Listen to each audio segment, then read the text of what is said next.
எல்லாம் அல்ல அல்லாஹு தாலாவின் நல்லடியார்களே, அல்லாஹுடைய சாந்தியும் சமாதானமும் இந்த சத்திய மார்க்கத்தை சமூகத்தில் போதிக்க வந்த நபிமார்கள், அவர்களை பின்பற்றி வாழ்ந்தவர்கள், இன்றளவிலும் நம்மோடு வாழ்ந்து கொண்டிருப்பவர்கள் அனைவர் மீதும் உண்டாவதாக என்று கூறி ஆரம்பம் செய்கின்றேன். அன்பான சகோதரர்களே, சிறப்பான ஒரு மாதத்தில் அல்லாஹ் நமக்கு கடமையாக்கி இருக்கக்கூடிய ரமலானுடைய நோன்புகளை நிறைவேற்றிய நிலையிலே நாம் நாட்களை கடத்தி கொண்டிருக்கிறோம். இந்த நல்ல தருணத்தில் ரமலானில் நாம் விட்டுவிடக்கூடாத மிக முக்கியமான சில அம்சங்களை பார்க்க வேண்டியிருக்கிறது. அப்படி அல்லாஹுடைய தூதர் அவர்கள் கோடிட்டு காட்டும் பொழுது பல்வேறு செய்திகளை ரமலானிலே நீங்கள் விட்டுவிடக்கூடாது என்பதை சொல்லித்தரும் பொழுது இந்த செய்தியையும் நாம் இன்றைக்கு பார்க்க இருக்கின்ற இந்த செய்தியையும் அல்லாஹுடைய தூதர் அவர்கள் மிக மிக மிக வலியுறுத்தி நமக்கு சொல்லித் தருகிறார்கள். ரமலான் மாதத்தை நீங்கள் அடைந்து அந்த ரமலான் மாதத்திலே அதை பெற்றுக்கொண்டு அதற்கு பிறகுதான் நீங்கள் ரமலானை முடிக்க வேண்டும் என்று அல்லாஹுடைய தூதர் அவர்கள் வலியுறுத்துகிறார்கள். என்ன செய்தி என்று சொன்னால், அல்லாஹ்விடத்திலே தௌபாவை பெற்றுக்கொள்வது, அல்லாஹ்விடத்திலே பாவ மன்னிப்பை பெற்றுக்கொள்வது. இந்த உலகத்தில் அல்லாஹுவால் படைக்கப்பட்ட எல்லா மனிதர்களும் பாவங்களை செய்வார்கள் என்பதுதான் அல்லாஹுடைய படைப்பினுடைய யதார்த்தமாக இருக்கிறது. ரசூலுல்லாஹி ஸல்லல்லாஹு அலைஹி வஸல்லம் அவர்கள் சொல்லும் பொழுது, குல்லுபனி ஆதம ஹத்தாவுன், ஆதமுடைய ஒவ்வொரு அடியானும் ஒவ்வொரு மகனும் பாவம் செய்யக்கூடியவன் தான். கைருக்கும் ஹத்தாயின் தவ்வாபுன், அதுல சிறந்தவர்கள் யார் தெரியுமா? யார் அல்லாஹ்விடத்திலே தௌபா செய்து மீண்டார்களோ இவர்கள் தான் சிறந்தவர்கள் என்று ரசூலுல்லாஹி ஸல்லல்லாஹு அலைஹி வஸல்லம் அவர்கள் சொல்வார்கள். அதே போன்று சில இடத்திலே அல்லாஹுடைய தூதர் அவர்கள் சொல்லும் பொழுது, இந்த சமூகத்திலே பாவம் செய்யாத மக்கள் வாழ்வார்கள் என்று சொன்னால் அல்லாஹுடைய தூதர் சொல்றாங்க, அந்த மக்களை அழித்து விட்டு பாவம் செய்யக்கூடிய ஒரு சமூகத்தை அல்லாஹ் படைப்பானாம். அந்த சமூகம் பாவம் செய்வார்கள், அல்லாஹ்விடத்திலே தௌபா செய்வார்கள். இப்படியான சமூகத்தை தான் அல்லாஹ் இன்றைக்கு படைத்திருக்கிறான் என்பதை ரசூலுல்லாஹி ஸல்லல்லாஹு அலைஹி வஸல்லம் அவர்கள் நமக்கு ஒரு பாடமாக சொல்லிக் கொடுக்கிறார்கள். மனிதன் பாவம் செய்யக்கூடியவன் தான். அவனுடைய அமைப்பு, அவன் படைக்கப்பட்ட விதம், அவனை சுற்றி இருக்கக்கூடிய எல்லா சூழல்களும் அவனை பாவத்தை நோக்கி இழுத்து கொண்டே இருக்கும். இந்த பாவத்தை நோக்கி இழுக்கக்கூடிய நேரத்தில் அல்லாஹுவை அஞ்சக்கூடிய உள்ளங்கள் இருக்குதா இல்லையா? இந்த உள்ளங்கள் அல்லாஹுவை நோக்கி திரும்ப ஆரம்பிக்கும். இந்த உள்ளம் யாரை நோக்கி திரும்பும்? பாவத்தை நோக்கி அதுக்கு உள்ள போயிடாம அல்லாஹ்வை நோக்கி திரும்பும். நீங்க எல்லாம் வரலாற்றிலே பார்த்திருப்பீர்கள். நமக்கு தெரியாத நபிமார்களுடைய வரலாறு கிடையாது. கொஞ்சம் கொஞ்சமாவது எல்லா நபிமார்களுடைய வரலாறும் தெரியும். ஏதோ ஒரு நபியுடைய வரலாற்றை நீங்கள் எடுத்தீர்கள் என்றால் அந்த நபி ஒரு பாவத்தோடு சம்பந்தப்பட்டு இருப்பார். அல்லாஹ் அதை கண்டிப்பாக மன்னித்து இருப்பான். அப்படி நீங்க எடுத்தீங்கன்னு சொன்னா, மூசா அலைஹிஸ்ஸலாம் தன்னுடைய நண்பனுக்கு உதவி செய்ய செல்வார்கள். செல்லக்கூடிய மூசா நபி அந்த இடத்துல நண்பனுக்கு உதவி செய்யக்கூடிய சூழல்ல அவருடைய தாக்குதலால் ஒரு பெரிய கொலையே நிகழ்ந்துவிடும். கொலை எவ்வளவு மாபெரும் பாதகம், கொலை எவ்வளவு பெரிய அநியாயம். அந்த கொலையை கண்டவுடன் மூசா அலைஹிஸ்ஸலாம் அரசாங்கத்திடம் தன்னை ஒப்படைத்தால் நம்மை கொலை செய்து விடுவார்கள் என்கின்ற காரணத்தினால் அந்த ஊரை விட்டே வெளியே வருவார்கள். அதை நாம் வரலாற்றிலே பார்க்கிறோம். யூசுப் அலைஹிஸ்ஸலாம் அந்த பெண்ணிடத்திலிருந்து பாதுகாக்கப்படுகிறார்கள். ஒரு நாட்டினுடைய மகாராஜா அவருடைய இல்லத்தில் யூசுப் அலைஹிஸ்ஸலாம் தஞ்சமடைகிறார்கள். வளர்ப்பு பிள்ளையாக வளர்க்கப்படுகிறார்கள். அந்த அரசி, அந்த ராணி யூசுப் அலைஹிஸ்ஸலாமை விரும்புகிறார். யூசுப் அவர்களை துரத்துகிறார். யூசுப் அலைஹிஸ்ஸலாம் அந்த இடத்திலே பாதுகாக்கப்படுகிறார்கள். இரண்டுக்கும் கொஞ்சம் வித்தியாசம் இருக்கும். என்னவென்று சொன்னால், மூசா அலைஹிஸ்ஸலாம் விழுந்துருவாங்க பாவத்துல. என்ன பாவத்துல விழுந்தாங்க? மூசா அலைஹிஸ்ஸலாம் கொலை என்கின்ற மாபாதகத்துல. நோக்கம் கொலை அல்ல, மூசா நபியுடைய நோக்கம் கொலை கிடையாது. தன்னுடைய சகோதரனை பாதுகாக்க வேண்டும், தன் இனத்தவனை, தன்னை அழைத்தானே உதவிக்கு, அவனை பாதுகாக்க வேண்டும். யூசுப் அலைஹிஸ்ஸலாம் அவர்களுடைய நோக்கம் ஜினா கிடையாது, விபச்சாரம் செய்வது நோக்கம் கிடையாது. தன்னை அல்லாஹ் ஒரு நபியாக அறிவிக்கின்றான். அந்த சூழலிலே யூசுப் அலைஹிஸ்ஸலாம் ஒரு பெண்ணிடத்திலே அகப்படுகிறார்கள். அவங்களுடைய மனநிலையை பாருங்க. பாவத்திலிருந்து அல்லாஹ் மீட்டெடுத்தவர்கள் இருக்கிறார்கள், பாவத்தில் அல்லாஹுவால் தள்ளப்பட்டவர்கள், தங்களுடைய பலகீனத்தால் தள்ளப்பட்டவர்கள் இந்த சமூகத்திலே இருக்கிறார்கள். நம் வரலாற்றில் இதெல்லாம் பார்க்கிறோம். எல்லா மனிதர்களிடத்திலும் பாவம் இருக்கிறது. அப்ப யூசுப் அலைஹிஸ்ஸலாம் என்ன செய்யப்படுறாங்க? அந்த இடத்துல பாவத்திலிருந்து மீட்கப்படுகிறார்கள். அல்லாஹ் சொல்றான் அல் குர்ஆன்ல, யூசுஃபை நாம தான் பாதுகாத்தோம், யூசுப் அலைஹிஸ்ஸலாத்தை நாம தான் பாதுகாத்தோம் அல்லாஹ் குர்ஆன்ல சொல்றான். நீங்க யூசுப் அலைஹிஸ்ஸலாமுடைய வரலாறை எடுத்து படித்து பாருங்கள். யூசுப் அலைஹிஸ்ஸலாம் அந்த பெண்ணிடம் இருந்து பாதுகாக்கப்பட்டு இருப்பார்கள். ஆனால் பாதுகாக்கப்பட்ட யூசுப் நபி அவர்கள் குறித்து அல் குர்ஆன் பேசுகிறது, யூசுஃபை என்ன செஞ்சோம்? அந்த பாவத்திலிருந்து பாதுகாத்தோம். அப்ப நம்ம ஒவ்வொருவருடைய ஈமானுடைய நிலையும் அல்லாஹுடைய கரத்தில் தான் இருக்கிறது. அல்லாஹ் தான் நம்மை பாவங்களிலிருந்து பாதுகாக்க வேண்டும். அந்த முயற்சி இருக்குதே, பாவத்திலிருந்து நான் விடுபடணும். இன்னைக்கு நம்ம நோம்புல இருக்கிறோம், ரமலான்ல இருக்கிறோம், பாவத்தில இருந்து விடுபடணும் அப்படிங்கிற அந்த முயற்சி நம்மள்ட்ட எவ்வளவு இருக்குது? நம்மள்ட்ட அதனுடைய பெர்சன்டேஜ் எவ்வளவு, அதனுடைய அளவு எவ்வளவு? அதனுடைய அளவை விட பாவங்கள் தான் இன்றைக்கு மிகைத்து இருக்கிறது. பார்க்கிறோமா இல்லையா? நம்மள்ட்ட பாவம் தான் மிகைத்து இருக்கிறது. எதை விட? பாவத்திலிருந்து விடுபட வேண்டும் என்கின்ற முயற்சியை விட.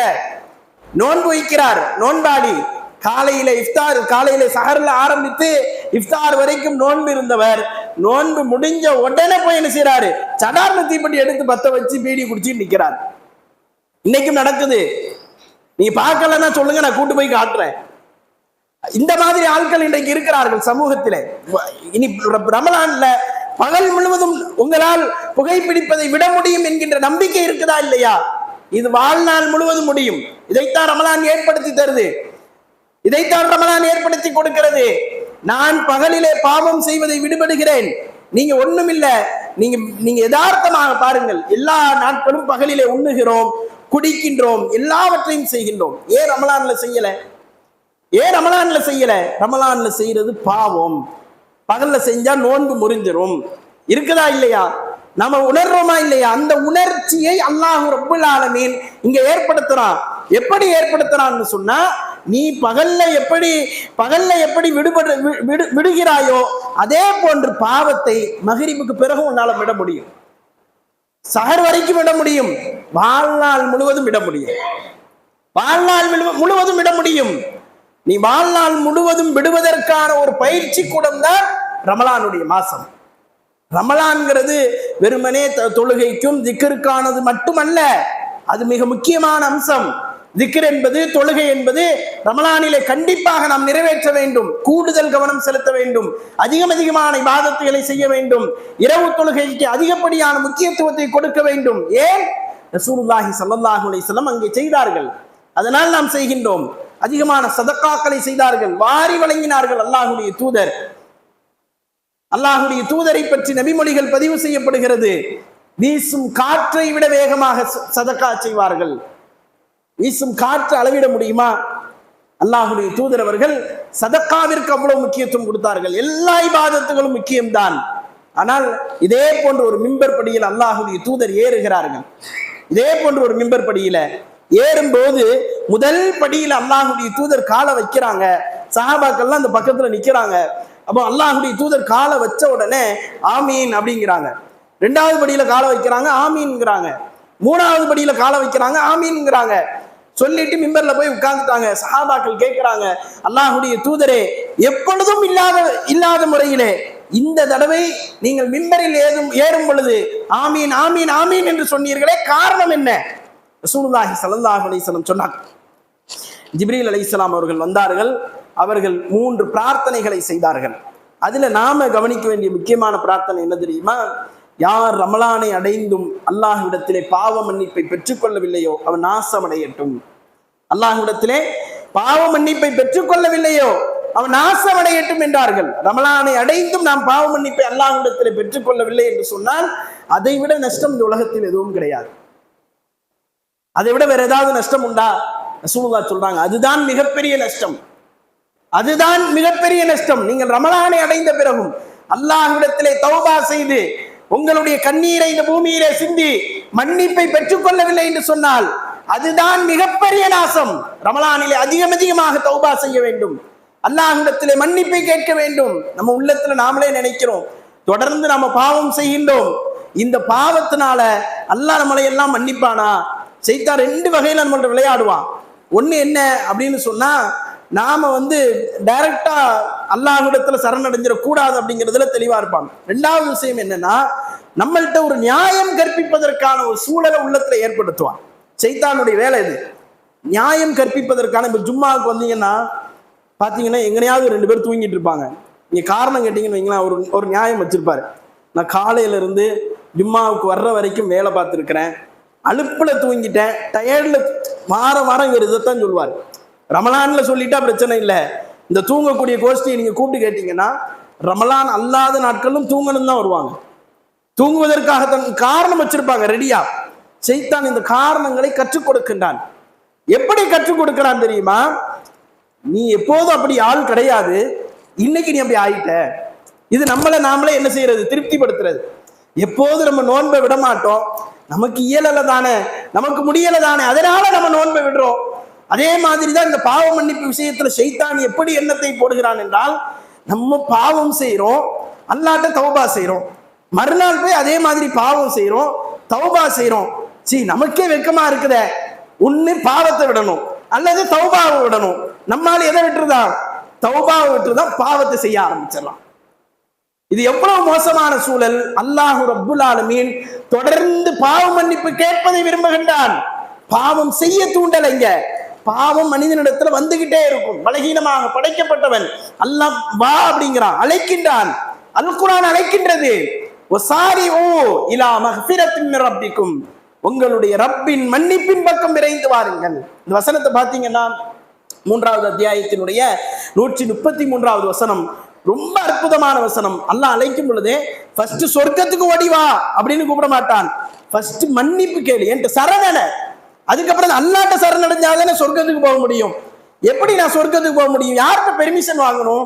ஒரு முக்கியஸ்தரை பார்க்க போறேன், வீட்டுக்கு உரிமையாளர்கிட்ட போய் பெர்மிஷன் வாங்கணும். அவர் வான்னு சொன்னாதான் நான் போய் பார்க்க முடியும். அவர் விருப்பம் இல்லாம போக முடியாது. அப்ப அல்லாஹ் படைத்து வைத்த சொர்க்கத்தை நான் காண வேண்டும் என்று சொன்னால் முதலிலே அல்லாஹ்விடத்திலே மன்னிப்பு என்கின்ற அந்த சான்றிதழை வாங்க வேண்டும். அதான் இலக்கு, ஒரு மூமினுடைய இலக்கு. சொர்க்கம் பேசுறோமே, சொர்க்கத்துக்கு முன்னதாக நமக்கு கொடுக்கப்பட்ட இலக்கு என்ன? நாம் மரணிக்கும் பொழுது அல்லாஹ்விடத்திலே தௌபாவை பெற்றுக் கொண்டு மரணிக்க வேண்டும். இந்த உலகத்திலே நான் மௌத்தாகும் பொழுது அவ்வளவு அழுக்குகளை, அவ்வளவு பாவங்களை நான் கடந்த காலங்களிலே என் வாழ்வில் சுமந்து வந்திருக்கிறேன். இந்த பாவங்கள் எல்லாம் என் ரப்பு என்னை விட்டு நீக்கிவிட்டான் என்கின்ற அந்த திருப்தியோடு ஒரு முஸ்லிம் மன்னிக்க வேண்டும். அதுக்கான ஒரு வாய்ப்பு அந்த ரமலானை அல்லாஹ் கொடுக்கின்றான். அதுக்கான ஒரு சான்ஸ் இந்த ரமலான். வா, மன்னிப்பு கேள், அல்லாஹ்விடத்திலே சரணடை, உன்னுடைய பாவங்களை எல்லாம் சொல்லு, இனி ஒரு காலத்திலும் இந்த பாவத்தின் பக்கம் நெருங்க மாட்டேன் யா அல்லாஹ் என்று சொல்லி அல்லாஹ்விடத்திலே மன்னிப்பை பெற்றுக்கொள்ள வேண்டும் என்கின்ற ஒரு அற்புதமான ஒரு சூழலை இந்த ரமலானில் அல்லாஹ் ஏற்படுத்தி கொடுக்கின்றான். அப்ப அல்லாஹ் ரப்புல் ஆலமீன் இந்த இயல்பாக மனிதர்களுடைய உள்ளத்துல இந்த மாதிரி ஒரு சிந்தனை ஏற்படுது. இந்த மாதிரி சிந்தனை, நாம பாவம் செய்யறோம், திரும்ப தௌபா செய்யறோம், பாவம் செய்யறோம், தௌபா செய்யறோம், இது நல்லாவா இருக்குது, நமக்கு நாமே என்ன செய்யறோம்? நொந்து கொள்கிறோம். ஆனா அல்லாஹ் ரப்புல் ஆலமீன் இப்படித்தான் நீ இருப்ப அப்படிங்கறத அல் குர்ஆன்ல சொல்லிட்டான். மனிதர்களுடைய நிலையை தாண்டி நபிமார்களுடைய நிலையை படம் பிடித்து காட்டுகின்றான். மனிதர்கள் இப்படித்தான், அல்லாஹ்வால் படைக்கப்பட்டவர்கள். எவ்வளவு பெரிய மகானா நீங்க பார்த்தாலும் சரி, எல்லாத்தையும் பின்னால என்ன இருக்கும்? ஒரு குற்றம் இருக்கும், ஒரு பாவம் இருக்கும். அவர் மன்னிப்பு கேட்டுக்கிட்டே இருப்பார். எல்லாரும் என்ன இல்ல, சுத்தமானவர்கள் கிடையாது. நம்முடைய பார்வையில் சுத்தமாக இருப்பார்கள், நம்முடைய பார்வையில் தூய்மையாக இருப்பார்கள். அல்லாஹ்வுடைய பார்வையில் எல்லோரும் குற்றவாளிகளாக நிறுத்தப்படுவார்கள். நபிமார்கள் நினைக்கிறாங்களா இல்லையா, மறுமை நாள்ல நபிமார்களை நோக்கி மக்கள் செல்கிறார்கள், நாங்க இவ்வளவு அநியாயம் செஞ்சிட்டோம், இவ்வளவு குற்றம் இழைச்சிட்டோம், நாங்க இந்த பாவங்களில் இருந்தெல்லாம் வெளிவர முடியாம, அல்லாஹ்விடத்திலே மன்னிப்பை பெற்றுக் கொள்ள முடியாம கைசேதப்பட்டு நின்று கொண்டு இருக்கிறோம் என்று மஹ்ஷருடைய தினத்துல, மஹ்ஷருடைய மைதானத்துல மக்கள் எல்லாம் ஒருவரை ஒருவர் பேசிக்கொள்வார்கள். பேசும் பொழுதுதான் அதுல சில பேர் ஐடியா கொடுப்பாங்க, வாங்க நபிமார்களை போய் பிடிப்போம், ஆதம் அலைஹிஸ்ஸலாத்துல போவோம். ஆதம் அலைஹிஸ்ஸலாம் என்ன செய்வாங்க? நமக்காக வேண்டி அல்லாஹ்விடத்திலே பரிந்து பேசுவார்கள். ஆதம் அலைஹிஸ்ஸலாத்துல போவாங்க. ஆதம் அலைஹிஸ்ஸலாம் சொல்லுவாங்க, நான் இப்படி ஒரு பாவம் செஞ்சிருக்கிறேன், அல்லாஹ் ஒரு மரத்தை தொடக்கூடாதுன்னு சொன்னா அதை நெருங்கின தூக்கி பூமியில போட்டான். அதுக்கே என்ன நிலைமைன்னு தெரியாது, அல்லாஹ் மன்னிச்சுட்டான். நபிமார்களுடைய குற்றங்களை பொறுத்த வரைக்கும் அல் குர்ஆன் சொல்றது மன்னிக்கப்பட்டது. ஆனா அவங்க என்ன செய்வாங்கன்னா மறுமை நாள்ல தங்களுடைய பாவங்களை நினைத்து வேதனைப்பட்டு கைசேதப்பட்டு நம்ம நிலை என்ன ஆகுமோ என்று கண்ணீரோடு வந்து நின்று கொண்டிருப்பார்கள். அந்த சூழல்ல நாம போய் கேட்கும் பொழுது, நான் இப்படி ஒரு பாவம் செஞ்சிருக்கிறேன். மூசா நபி சொல்வார், நான் இப்படி ஒண்ணு செஞ்சிருக்கிறேன். ஈசா நபி சொல்வார், நான் இப்படி ஒண்ணு செஞ்சிருக்கிறேன். முஹம்மது ஸல்லல்லாஹு அலைஹி வஸல்லம் சொல்லுவாங்க, நான் இப்படி ஒண்ணு செஞ்சிருக்கிறேன். அல்லாஹ்ட்ட எதிர்பார்த்து இருப்பாங்க. எதை தெரியுமா? மக்கள்லாம் ஒவ்வொரு நபிமார்களா போய் நூஹ் அலைஹிஸ்ஸலாத்துல போய் மூசா அலைஹிஸ்ஸலாம் எல்லாரும் மறுத்த உடனே கடைசி சான்ஸா முஹம்மது ஸல்லல்லாஹு அலைஹி வஸல்லத்துக்கு போவாங்க. முஹம்மது ஸல்லல்லாஹு அலைஹி வஸல்லத்துக்கு போன உடனே ரசூலுல்லாஹி ஸல்லல்லாஹு அலைஹி வஸல்லம் என்ன செய்வாங்கன்னா, நம்ம என்னென்ன பாவங்கள் எல்லாம் செஞ்சிருக்கிறோம் அப்படின்னு அல்லாஹ்ட்ட ஒரு அனுமதி கேட்பதற்காக இருப்பாங்க. அல்லாஹ்ட்ட அனுமதி கேட்பதற்காக சஜிதாவிலே விழுந்து விடுவார்கள் என்பதை நம்ம ஹதீசுகளில் பார்க்கிறோம். நமக்கு பரிந்து பேசுவதற்காக, அல்லாஹ்ட்ட அனுமதி கேட்பதற்காக அல்லாஹ்வுடைய அந்த அர்ஷில சஜிதாவில் விழுந்து விடுவார்கள் என்பதை நாம் என்ன செய்கிறோம், ஹதீசுகளிலே பார்க்கின்றோம். அப்ப எல்லா மனிதர்களிடத்திலும் பாவம் என்பது அது ஏதோ ஒரு வகையில் என்ன செய்யும், வந்துதான் செல்லும். ஆனால் நாம அதிலிருந்து மீட்டெடுப்பதற்கு என்ன பண்ணோம், நம்மளை காப்பாற்றிக் கொள்வதற்கு, நம்மளை பாதுகாத்துக் கொள்வதற்கு நாம செஞ்சது என்ன, பாவத்துல இருந்து பாதுகாக்கிறதுக்கு. அப்ப அல்லாஹ் சொல்றான், நீங்க தௌபா செய்யுங்க அப்படிங்கிறான். இப்னு அப்பாஸ் ரலியல்லாஹு அன்ஹு சொல்றாங்க, ஒரு மூமினுக்கு பாவம் எப்படி இருக்கும் தெரியுமா, எப்படி இருக்கும் தெரியுமா, ஒரு மலையை உருட்டி கொண்டு வந்து தலையில போடுற மாதிரி இருக்கும். அந்த பாவம் இருக்கிற வரைக்கும் அவன் என்ன நினைப்பா, தலையில ஒரு மழை விழுந்தா எவ்வளவு பாதிப்பை ஏற்படுத்துமோ அந்த அளவுக்கு ஒரு பாதிப்பை அவன் உணர்ந்து கொண்டே இருப்பான். ஆனா மூமின் அல்லாதவனுக்கு அப்படி இருக்காது. ஒரு இறை நம்பிக்கை கொள்ளாதவனுக்கு அது எப்படி இருக்குன்னா, ஒரு ஈ கண்ணுக்கு முன்னால ஆடுற மாதிரி தான், விரட்டிட்டு திரும்ப அந்த பாவத்துல போய் விழுந்துருவான். நாம தான் முடிவு பண்ணணும், நம்ம மூமினாக இருக்கின்றோமா அல்லது ஈமானில பலகீனப்பட்டு குஃப்ரை நோக்கி செல்லக்கூடிய காஃபிர்களாக இருக்கிறோமா என்று மிக மிக கவனமாக அந்த விஷயத்தை நாம கவனிக்க வேண்டும். ரசூலுல்லாஹி ஸல்லல்லாஹு அலைஹி வஸல்லம் என்ன செய்றாங்க, அந்த செய்தியை நமக்கு சொல்லித்தா இப்னு அப்பாஸ் ரலியல்லாஹு அன்ஹு நமக்கு சொல்லித்தராங்க. ஆக அன்பிற்குரிய சகோதரர்களே, நம்முடைய ரமலானுடைய அடிப்படை நோக்கமே பாவ மன்னிப்பு தான், தௌபா தான். அந்த தௌபாவை நாம் இந்த ரமலானிலே செய்து, கடந்த காலங்கள்ல நீங்க செய்த எல்லா பாவங்களையும் அல்லாஹ்விடத்தில் சொல்ல வேண்டும். பாவ மன்னிப்புடைய அளவுகோல் என்ன, நம்ம துஆவுடைய அளவுகோலை தெரியும் நமக்கு. துஆவுடைய அளவுகோல்ல ஃபர்ஸ்ட் அல்லாஹுவை புகழ்ந்து பிரார்த்தனை ஆரம்பிக்க வேண்டும். அல்லாஹ்வை என்ன செய்யணும், புகழணும். அல்ஹம்துலில்லாஹி ரப்பில் ஆலமீன் அல்ல ஏதோ ஒரு வார்த்தையை சொல்லி அல்லாஹுவை புகழ்ந்து விட்டு பிறகு ரசூலுல்லாஹி ஸல்லல்லாஹு அலைஹி வஸல்லம் அவர்கள் மீது ஸலவாத்து சொல்வது. ஸலவாத்து சொன்ன பிறகு மூன்றாவது பகுதி என்ன, பாவ மன்னிப்பு. அதுக்கு பிறகுதான் நம்மளுடைய தேவைகள் எல்லாம் கேட்கிறது. இந்த மூணாவது பகுதி பாவ மன்னிப்பு இருக்குதே, இந்த தௌபாவை அல்லாஹ்விடத்துல சொல்லும் பொழுது அதுக்கு சில ஷர்த்துகளை இமாம்கள் சொல்றாங்க. என்ன ஷர்த்து அப்படின்னு சொன்னா, முதல்ல நான் இந்த பாவத்தை செஞ்சிட்டேன் அப்படின்னு அல்லாஹ்ட்ட ஒப்படைக்கிறது. ரெண்டாவது, இனி செய்ய மாட்டேன் அப்படின்னு அல்லாஹ்ட்ட சொல்றது. மூணாவது, என்னை மன்னித்து விடு இறைவா என்று சொல்லி அல்லாஹ்விடத்திலே பிரார்த்திப்பது. இந்த மூணு விஷயங்கள் ஒரு பாவ மன்னிப்பில் இருக்க வேண்டும். எல்லாம் மன்னிச்சிரு மன்னிச்சிரு வெறுமனே மன்னிச்சிரு மன்னிச்சிருங்கிறது என்ன இல்லை, அது இது இல்லை. இனி செய்ய மாட்டேன்னு சொல்லி கேட்கக்கூடிய மன்னிப்புக்கு தான் அல்லாஹ் ரப்புல் ஆலமீன் பதிலளிப்பார். ஆக நாம் அல்லாஹ்விடத்துல இந்த பாவ மன்னிப்பை இந்த ரமலானில் பெற்றுக்கொள்வதற்கு அதிகமாக முயற்சி செய்ய வேண்டும். இதை என்ன செய்யறாங்க, ரசூலுல்லாஹி ஸல்லல்லாஹு அலைஹி வஸல்லம் அவர்கள் இந்த ரமலான்ல பாவ மன்னிப்பு கேளுங்க அப்படிங்கிற செய்தி நமக்கு சொல்லி தராங்க. நம்ம பாவம் எவ்வளவு பெரிய பாவமாக இருந்தாலும் சரி, அது சின்னதா இருந்தாலும் பெரியதாக இருந்தாலும் அல்லாஹ்வுடைய பார்வைன்னு ஒண்ணு இருக்குல்ல. நாம நினைப்போம் ஒரு பாவத்தை, இந்த பாவம் மிகப்பெரிய பாவம் நினைப்போம். இந்த பாவம் இந்த உலகத்திலேயே நம்மளை விட மோசமான எல்லாருடைய உள்ளத்திலையும் வரக்கூடிய ஒரு அம்சம் என்ன, பாவம் செஞ்சுட்டு அந்த பாவத்தை பெருசா கருதாத ஒரு கூட்டம், இன்னொரு கூட்டம் பாவத்தை செய்துவிட்டு நம்மளை விட மோசமான இந்த உலகத்தில் கிடையாது என்று கருதக்கூடிய ஒரு கூட்டம். இதுதான் உண்மையிலேயே அல்லாஹ்விடத்துல போய் உட்கார்ந்து என்ன செய்யும், இந்த கூட்டம் தான் நம்ம அவ்வளவு பெரிய பாவத்தை செய்து விட்டோம். சிறிய பாவத்தை செய்தாலும் சரி, நம்ம செய்த பாவம் என்பது மிகப்பெரிய பாவம், வாழ்நாளில் எவனும் செய்ய துணியாத ஒரு பாவம். நான் இனி வாழ்நாளிலே இனி இது போன்ற ஒரு பாவத்தை மறந்தும் கூட செய்துவிட மாட்டேன் என்று சொல்லி தன்னைத்தானே நொந்து கொள்ளக்கூடிய மக்கள் இவர்கள் தான் அல்லாஹ்விடத்திலே தௌபாவுக்காக கரம் ஏந்தி உட்கார்ந்து கொண்டு இருக்கக்கூடியவர்கள். இந்த மக்கள் ஒரு கூட்டம். இன்னொரு கூட்டம் பாவத்தை சர்வசாதாரணமா வாழ்நாள்ல பாவத்தோட வாழ்ந்து பாவத்தோட மரணிக்கக்கூடிய சூழலை சமூகத்துல பார்க்கின்றோம். அப்ப அந்த கூட்டமாக நம்ம ஒரு காலத்தில் இருக்கக்கூடாது. சிறிய பாவமாக இருந்தாலும் சரி, ஒரு சின்ன ஒரு வார்த்தையை மாற்றி சொல்லிவிட்டோம், ஒரு பொய் பேசிவிட்டோம், அல்லது ஒருத்தரை குறித்து ஒரு அவதூறு சொல்லிவிட்டோம், ஏதோ ஒரு காரியத்தை செய்து விட்டோம், உடனே அல்லாஹ்விடத்திலே மன்னிப்பு கேட்க வேண்டும். அல்லாஹ்விடத்திலே அந்த தவறை முன்னிறுத்தி மன்னிப்பு கேட்க வேண்டும். ஒவ்வொரு தடவையும் அல்லாஹ்விடத்துல மன்னிப்பு கேட்கும் பொழுது நாம செய்த பாவத்தை சொல்லி சொல்லி மன்னிப்பு கேட்கணும். நான் இந்த பாவத்தை செஞ்சேன் அல்லாஹ், இன்னென்ன நாட்கள்ல செஞ்சேன் அல்லாஹ், இந்த பாவங்களை எல்லாம் மன்னித்து விடு யா அல்லாஹ், என் வாழ்நாளில இந்த பாவங்களை நீ செய்ய மாட்டேன் யா அல்லாஹ், நான் இனி பாவங்களை செய்யாமல் என்னை நீ பாதுகாத்து விடு யா அல்லாஹ். இதெல்லாம் நம்முடைய பிரார்த்தனையில அல்லாஹ் ரப்புல் ஆலமீன் கவனிக்கக்கூடிய அம்சம். நம்ம என்ன நினைக்கிறோம், வெறுமனே தௌபா செஞ்சா போதும், அல்லாஹ் மன்னிச்சிரு அல்லாஹ் மன்னிச்சிரு, அஸ்தக்ஃபிருல்லாஹ ரப்பி மின் குல்லி தம்பின் ஹத்தியத்தின் வாத்தூபு இலைக்க அப்படின்னு சொன்னா போதும், அஸ்தக்ஃபிருல்லாஹ் சொன்னா போதும், ரப்பி ஹஃபிர்லி சொன்னா போதும் அப்படின்னு நினைக்கிறோம். அல்லாஹ் என்ன செய்வான்னா அந்த வார்த்தைகளை கவனிப்பான். பாவ மன்னிப்பு கேட்கக்கூடிய ஒரு அடியானுடைய அந்த பாவ மன்னிப்பை நினைத்து ரப்பு சந்தோஷப்பட்டு கொண்டே இருக்கிறான். அல்லாஹ் சும்மா விட மாட்டான். நீங்க கேட்கக்கூடிய ஒவ்வொரு மன்னிப்புக்கும் அல்லாஹ் அவ்வளவு ஆனந்தம் அடைகின்றான். ரசூலுல்லாஹி ஸல்லல்லாஹு அலைஹி வஸல்லம் சொன்னாங்க, எப்படி உதாரணம் சொன்னாங்க தெரியுமா?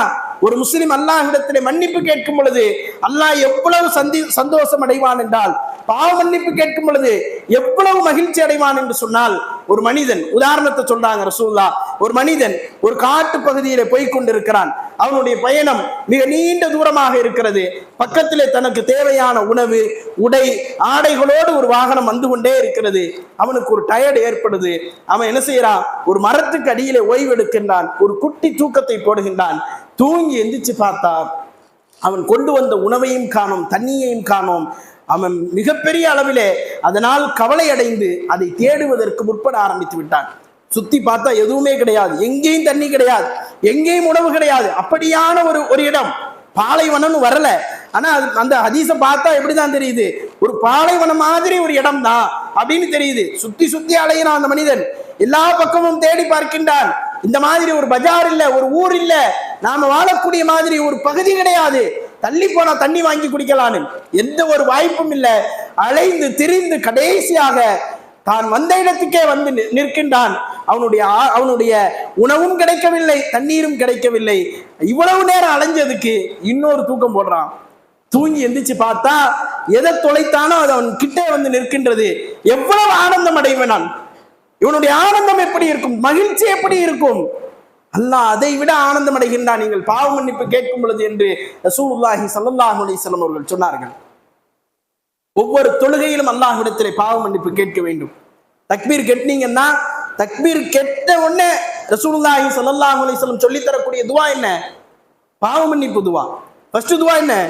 பாவ மன்னிப்பு துவா. அல்லாஹும்ம பாஇத் பைனி வ பைன ஹதாயாய கமா பாஅத்த பைனல் மஷ்ரிகி வல் மக்ரிபி. கிழக்குக்கும் மேற்குக்கும் இடையே உள்ள தூரத்தை போன்று எனக்கும் என் பாவத்திற்கும் இடையே தூரத்தை ஏற்படுத்தக்கூடிய இறைவா என்று அல்லாஹ்விடத்திலே பிரார்த்திக்கக்கூடிய ஒரு அற்புதமான பிரார்த்தனையை ரசூலுல்லாஹி ஸல்லல்லாஹு அலைஹி வஸல்லம் சொல்லி கொடுத்தாங்க. அது அடுத்தடுத்த பிரார்த்தனை, 3 பிரார்த்தனைகளை சொல்லுவாங்க. எல்லாமே எனக்கும் என்னுடைய பாவத்திற்கும் இடைவெளி வேண்டும், என் பாவம் ஆலங்கட்டியால் கழுவப்பட வேண்டும், சுத்தமாக்கப்பட வேண்டும் என்று ரசூலுல்லாஹி ஸல்லல்லாஹு அலைஹி வஸல்லம் சொல்லி கொடுத்தார்கள். இதெல்லாம் தக்பீர் கெட்னோடு ஓதக்கூடிய துவால. நீங்க ருக்குவுக்கு போயிட்டீங்கன்னா நம்ம என்ன ஓதுவோம்? சுப்ஹான ரப்பியல் அதீம் ஓதுவோம்.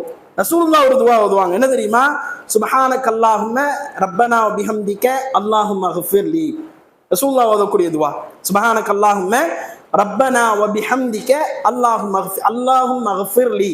எங்கெல்லாம் இஃபிர்லி அல்லாஹும்ம ஃபிர்லின்னு வருதோ, அல்லாஹ்வே என்னை மன்னித்து விடு என்று அல்லாஹ்விடத்தில் சரணடையக்கூடிய ஒரு நிலை.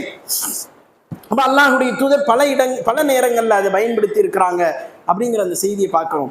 அதே மாதிரி நீங்க பாத்தீங்கன்னு சொன்னா ரசூலுல்லாஹி ஸல்லல்லாஹு அலைஹி வஸல்லம் தன்னுடைய 2 சஜிதாக்களுக்கு மத்தியில் ஓதக்கூடிய, முதல் சஜிதா செஞ்சிருவோமா, அந்த சஜிதால இருந்து எந்திரிச்சு உட்கார்ந்து ஒரு குட்டி இருப்பு இருக்கும், அதுக்கப்புறம் 2வது சஜிதா செய்வோம்.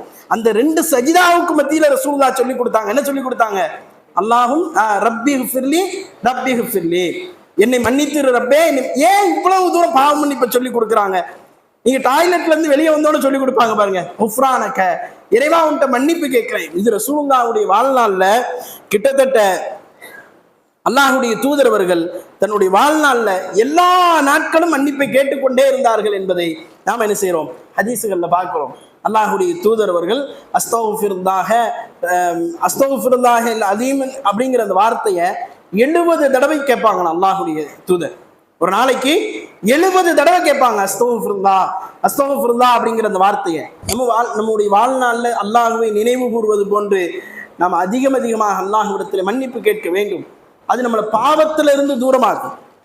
இன்னைக்கு மன்னிப்பு கேட்டோம், நாளைக்கு அதே பாவத்தை செய்யறோம், அடுத்த நாள் மன்னிப்பு கேட்கிறோம், அடுத்து செய்யறோம், அடுத்து மன்னிப்பு கேட்கிறோம்னா அல்லாஹ் மன்னித்து கொண்டே இருக்கிறான் என்கிறார்கள் அல்லாஹ்வுடைய தூதர்.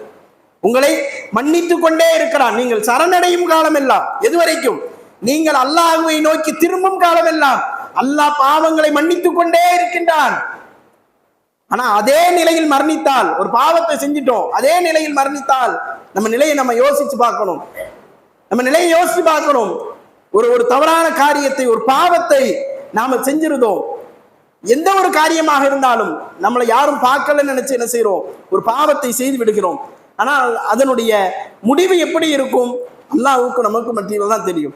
அப்ப ரசூலுல்லாஹி ஸல்லல்லாஹு அலைஹி வஸல்லம் ஒவ்வொரு இடத்துலையும் நமக்கு கவனப்படுத்துறாங்க, நீங்க என்ன செய்யுங்க, அல்லாஹ்விடத்திலே அதிகமாக இஸ்திக்ஃபார் செய்யுங்க. சய்யிதுல் இஸ்திக்ஃபார் கேள்விப்பட்டிருப்பீங்க. ரசூலுல்லாஹி ஸல்லல்லாஹு அலைஹி வஸல்லம் தினசரி அந்த சய்யிதுல் இஸ்திக்ஃபாரை நமக்கு சொல்லி கொடுக்குறாங்க. யாருக்கும் சய்யிதுல் இஸ்திக்ஃபார் வேணும்னா சொல்லுங்க, நான் அனுப்பி விடுறேன், வாட்ஸ்அப் பண்றேன். நீங்க புகாரியில பாத்தீங்கன்னா 6306வது நபிமொழியாக பதிவு செய்யப்பட்டிருக்குது. ரசூலுல்லாஹ் என்ன செய்வாங்கன்னா, சய்யிதுல் இஸ்திக்ஃபாரை நீங்க முதல்ல தெரிஞ்சுக்கணும். அதை யார் காலையில ஓதுறாரோ, இந்த இப்ப நம்ம சொல்ல போறோம் பாருங்க, இந்த சய்யிதுல் இஸ்திக்ஃபாரை யார் காலையில் ஓதுவாரோ, அவர் காலையில ஓதிட்டு மாலையிலக்குள்ள மௌத் ஆயிட்டா, ரசூலுல்லாஹ் சொல்றாங்க, மாலையிலக்குள்ள வஃபாத் ஆயிட்டார்னு சொன்னா அப்படி இறக்கக்கூடியவர் சொர்க்கவாசிகளிலே ஒருத்தராக இருப்பார். இந்த சய்யிதுல் இஸ்திக்ஃபாருக்கு ரசூலுல்லாஹ் சொல்லக்கூடிய அந்தஸ்து. அதே போன்று மாலையில ஒருத்தர் ஓதுறாரு, அவர் மறுநாள் காலையில ஃபஜ்ருக்கு எந்திக்கிறதுக்குள்ள வஃபாத் ஆயிட்டார், இரவுல வஃபாத் ஆயிட்டார் அப்படின்னு சொன்னா அவர் சொர்க்கவாசிகளில் ஒருத்தராக இருப்பார் என்று ரசூலுல்லாஹி ஸல்லல்லாஹு அலைஹி வஸல்லம் சொல்றாங்க. அப்படி ஒரு இஸ்திக்ஃபார் என்ன அப்படின்னு பார்க்கும் பொழுது அல்லாஹ்வுடைய தூதர் சொல்றாங்க, அல்லாஹும்ம அன்த ரப்பி லா இலாஹா இல்லா அன்த ஹலக்தனி வ அன அப்துக. அல்லாஹும்ம அன்த ரப்பி, அல்லாஹுவே நீதான் என்னுடைய ரப்பு, லா இலாஹா இல்லா அன்த, உன்னையை தவிர வேறு இறைவன் கிடையாது, ஹலக்தனி வ அன அப்துக, என்னை நீ படைத்தாய், உன்னுடைய அடியானாக நான் இருக்கின்றேன், வ அன அலா அஹ்திக வ வஅதிக மஸ்ததஅது, நான் உன்னிடத்திலே கொடுத்த வாக்குறுதியில நீ எனக்கு வழங்கிய கட்டளைகள்ல என்னால எவ்வளவு முடியுமோ அதை நான் நிறைவேற்றி இருக்கிறேன். ஊது பிக்க மின் ஷர்ரி மா ஸனஅது, நான் செய்த தீயதிலிருந்து உன்னிடத்திலே பாதுகாப்பு தேடுகிறேன். அபூலக பிநிஅமதிக அலைய வ அபூலக பிதம்பி ஃபக்ஃபிர்லி ஃபஇன்னஹு லா யக்ஃபிரு துனூப என்கின்ற அந்த துஆவை ரசூலுல்லாஹி ஸல்லல்லாஹு அலைஹி வஸல்லம் அவர்கள் நமக்கு சொல்லி தராங்க. ரொம்ப முக்கியமான துஆ. தினசரி காலையிலும் மாலையிலும் ஒரு தடவை ஓதுனா போதும். ஓத முடியாதா நம்மளால? மனனம் செய்யறது தான் இப்ப பிரச்சனை என்ன, அதை மனனம் செய்யணும். மொத்தம் 2 லைன் தான் இருக்கும், அதை மனனம் செய்யறது மட்டும்தான் பிரச்சனை. நீங்க இன்னைக்கு உட்கார்ந்தீங்கன்னா இப்போ உள்ள சூழல்ல ரமலான் முடியறதுக்குள்ள என்ன செஞ்சிடலாம், இன்னைக்கு மாலையிலக்குள்ள நீங்க மனனம் செஞ்சிடலாம். அவ்வளவு இலகுவான ஒரு துவா ரசூலுல்லாஹி ஸல்லல்லாஹு அலைஹி வஸல்லம் சொல்றாங்க. ஞாபகம் வைத்து என்ன செய்யணும், மாலையிலும் காலையிலும் சய்யிதுல் இஸ்திக்ஃபார் என்கின்ற இந்த துவாவை நம்ம அல்லாஹ்விடத்தில் கேட்கணும். இது பாவ மன்னிப்புக்காக சொல்லி தரக்கூடிய துவா. முக்கியமான அம்சம் என்ன, சய்யிதுல் இஸ்திக்ஃபார், அதாவது இஸ்திக்ஃபார்லே தலை சிறந்த துவான்னு சொல்றாங்க ரசூலுல்லாஹ். நீங்க கேட்கக்கூடிய பாவ மன்னிப்பிலேயே மிக மிக தலை சிறந்த ஒரு பாவ மன்னிப்பு எதுதான், இந்த திக்ரு தான், இந்த துவா தான் என்று சொல்லி அல்லாஹ்வுடைய தூதர் சொல்லக்கூடிய நபிமொழியை என்ன செய்யறோம், நம்ம ஹதீஸ்கள்ல பார்க்கிறோம். அப்ப எவ்வளவு தூரம் அல்லாஹ்விடத்திலே பாவ மன்னிப்பை பெற்றுக்கொள்ள முடியுமோ அவ்வளவு தூரம் பாவ மன்னிப்பை பெற்றுக்கொள்வதற்கு அதிகமாக முயற்சி செய்ய வேண்டும். இந்த பாவ மன்னிப்பு என்பது அல்லாஹ்விடத்திலே நாம் இந்த ரமலானிலே பெற்றுக்கொண்டால் மட்டும்தான் அதை முழுமையாக பெற்றுக்கொள்ள முடியும் என்பதை நாம் கவனத்தில் கொள்ளணும். நம்ம வாழ்நாளில் எப்போ பாவம் செஞ்சாலும் சரி, அல்லாஹ் இப்படி ஒன்று குறிப்பிட்டுலாம் என்ன செய்யலை, சொல்லலை. ஜிப்ரீல் அலைஹிஸ்ஸலாம் இப்படி குறிப்பிட்டுலாம் எல்லா இடங்கள்லையும் என்ன செய்யலை, சபிச்சு துவா செய்யலை. சபிச்சு துவா செய்த இடம்னு பார்த்தீங்கன்னா ரமலான் மாதத்தை அடைந்தும் யார் அல்லாஹ்விடத்திலே பாவ மன்னிப்பை பெற்றுக்கொள்ளவில்லையோ அவர் நாசமடையட்டும் என்று சபிக்கிறாங்கன்னு சொன்னா ரமலான்ல அதிகமாக நீங்க பாவ மன்னிப்பு கேளுங்க அப்படிங்கிறது தான் அதனுடைய அர்த்தம். அப்ப அதை நாம புரிந்து கொள்ள வேண்டும். அதிகமாக அல்லாஹ்விடத்திலே பாவ மன்னிப்பு கேட்க வேண்டும். நம்ம தேவைகளை கேட்கிறோம், கஷ்டம் நீங்கிடணும் கேட்கிறோம், வருங்காலங்களில் இன்னென்ன விஷயங்கள் எல்லாம் நாங்கள் செய்ய வேண்டும், அதற்கு அருள் புரி ரப்பே என்று அல்லாஹ்விடத்திலே பிரார்த்திக்கின்றோம். இது எல்லாவற்றிற்கும் தலையாக நாம் செய்ய வேண்டியது, நாம் கடந்த காலங்களில் செய்த பாவங்கள், இன்றைக்கு நாம் செய்து கொண்டிருக்கக்கூடிய பாவங்கள், இவற்றிலிருந்தெல்லாம் அல்லாஹ்விடத்திலே ஒரு மன்னிப்பை, ஒரு சான்றிதழை பெற்றுக்கொள்ள வேண்டும். நான் மரணிக்கும் பொழுது அல்லாஹ்விடத்திலே பாவ மன்னிப்பை பெற்றுக்கொண்டவனாக மரணிக்க வேண்டும் என்கின்ற அந்த நோக்கத்தை நமக்கு என்ன செய்து இந்த ரமலான் மாதத்திலே நாம் பெற்றுக்கொள்ள வேண்டும் என்பதை நாம் கற்றுக்கொள்கின்றோம். ஆக அன்பிற்குரிய சகோதரர்களே, நாம் இந்த ரமலானிலே அல்லாஹ்விடத்திலே இன்னும் கடைசி 10 நாட்கள் இருக்குது. அதிகமாக என்ன செய்ய போறோம்? அல்லாஹுவை நெருங்குவதற்குண்டான வாய்ப்புகள் அந்த கடைசி 10 நாட்கள் நமக்கு ஏற்படுத்தி தரும். ஆகையால நாம் அதிகமாக அல்லாஹ்விடத்திலே சரணடைவதற்குண்டான முயற்சிகளை மேற்கொள்ளணும். இப்ப இந்த 10-15 நாட்கள் 20 நாட்கள் எப்படி போகும்? நம்ம ரமலானுக்கு ப்ரிப்பேர் ஆகுறதுலேயே போயிடும். ரமலானுக்குன்னா குர்ஆன் ஓதுறதுலையோ அல்லது மற்ற விஷயங்கள்லயோ போறது மிக குறைவு. நம்ம வியாபாரம், நம்முடைய குடும்பம், ட்ரெஸ் எடுக்கிறது, பிள்ளைங்களை கவனிக்கிறது, அவர்களுக்கு இஃப்தாரை ரெடி பண்ணுறது, சஹரை ரெடி பண்றது, பள்ளிவாசல்களுக்கு போனாலும் அதே நிலை தான். கஞ்சை ரெடி பண்றது, காலையில சஹரை ரெடி பண்றது, மாலையில இஃப்தாரை கவனிக்கிறது, இப்படியே நாட்கள் ஓடிக்கொண்டிருக்கிறது. அதிகமாக அல்லாஹ்விடத்தில் போய் உட்கார்ந்து அல்லாஹ்விடத்தில் பேசக்கூடிய சூழல், குர்ஆனை அதிகமாக ஓதக்கூடிய சூழல் எல்லாம் குறைந்து கொண்டிருக்கிறது. மக்களிடத்தில் இருக்கிறது என்று சொன்னாலும் கூட மிக குறைந்த நிலையில் இருக்கிறது என்பதை நாம பார்க்கிறோம். ஆக அன்பிற்குரிய சகோதரர்களே, இந்த நல்ல தருணத்தை, இந்த ரமலானுடைய இந்த நாட்களை பயனுள்ளதாக நாம் கழிக்க வேண்டும். அதிலும் குறிப்பாக அல்லாஹ்விடத்திலே மன்னிப்பை பெற்றுக்கொண்ட நிலையிலே நாம் கழிக்க வேண்டும். அல்லாஹ் அழைப்பது போன்று வசாரிஊ, நீங்கள் விரைந்து வாருங்கள் என்று அல்லாஹ் அழைக்கின்றான். இலா மக்ஃபிரத்தின் ரப்பிக்கும், உங்களுடைய ரப்புடைய மன்னிப்பின் பக்கம் விரைந்து வாருங்கள் என்று அழைக்கின்றான். அல்லாஹுவே அழைக்கின்றான். அப்படி ஒரு சூழல்ல அல்லாஹ்விடத்துல நாம் இந்த மன்னிப்பை பெற்றுக்கொண்டு அல்லாஹ்விடத்திலே அல்லாஹுக்கு பிடித்தமான ஒரு அடியானாக இந்த சமூகத்திலே நாம் வலம் பெற வேண்டும். அல்லாஹு ரப்புல் ஆலமீன் அந்த பாக்கியத்தை நம் அனைவருக்கும் தந்தல் புரிவானாக என்று கூறி முதல் உரையை நிறைவு செய்கின்றேன். மதுஹுன் ஸல்லி அலா ரசூலிஹில் கரீம். அம்மா பாத். எல்லாம் அல்ல அல்லாஹு தஆலாவின் நல்லடியார்களே, அல்லாஹ்விடத்திலே மன்னிப்பை பெற்றுக்கொண்ட நிலையில் இந்த ரமலானை நாம் கழிக்க வேண்டும் என்கின்ற செய்திகளை பார்த்தோம். ஒரு முஸ்லிமுடைய இலக்கும் அல்லாஹ்விடத்திலே மன்னிப்பை பெற்றுக்கொள்வது தான். முதல்ல ஃபர்ஸ்ட் என்னது? அல்லாஹ்விடத்துல மன்னிப்பை பெற்றுக்கொள்வது தான். இதை நபித்தோழர்கள் என்ன செஞ்சிருந்தாங்க? ரொம்ப தெளிவாகவே புரிஞ்சு வச்சிருந்தாங்க. அல்லாஹ்ட்ட மன்னிப்பை பெற்றுக்கொள்ளாம இந்த பூமியிலிருந்து நம்ம என்ன செஞ்சிடக்கூடாது? மௌத்தாயிடக்கூடாது. ஒரு நபித்தோழர் வருவார் ரசூலுல்லாஹ்ட்ட, அல்லாஹ்வுடைய தூதரே, நான் ஒரு பெண்ணை முத்தமிட்டு விட்டேன், என்ன செய்யறது அப்படிம்பாங்க. அந்த நேரம் அசருடைய நேரம், தொழுகைக்காக அல்லாஹ்வுடைய தூதர் தயாராகுவார்கள். வாங்க தொழுகைக்கு போவோன்னு சொல்லுவாங்க. அந்த நபித்தோழரும் போவாரு. தொழுக முடியும், திரும்பியும் கேட்பாரு, நீ தொழுதுட்டீல, ஜமாத்தோட தொழுதுட்டீல, கிளம்பிரு அப்படிங்கிற மாதிரி ரசூலுல்லாஹ் என்ன செய்வாங்க? அவ்வளவுதான், போயிட்டு வாங்க அப்படி. என்ன பாவத்தை உணர்ந்து என்ன செய்யறாரு? மன்னிப்பு கேட்கிறதுக்கு வராரு. அதே மாதிரி பாவத்தை உணர்ந்து நாம அல்லாஹ்விடத்துல உட்கார்ந்துட்டோம்னு சொன்னா கண்டிப்பாக அல்லாஹ் வெறுங்கையாக திரும்ப அனுப்பவே மாட்டான். நம்ம எல்லார்ட்டையும் பாவம் இருக்குது, பாவத்தை கொண்டு போய் சரணடைவதற்காக, அல்லாஹ்ட்ட ஒப்படைக்கிறதுக்காக, இதுக்கப்புறம் செய்யக்கூடாது என்கிற நோக்கத்துல ரப்புட்ட போய் உட்கார்றோம்.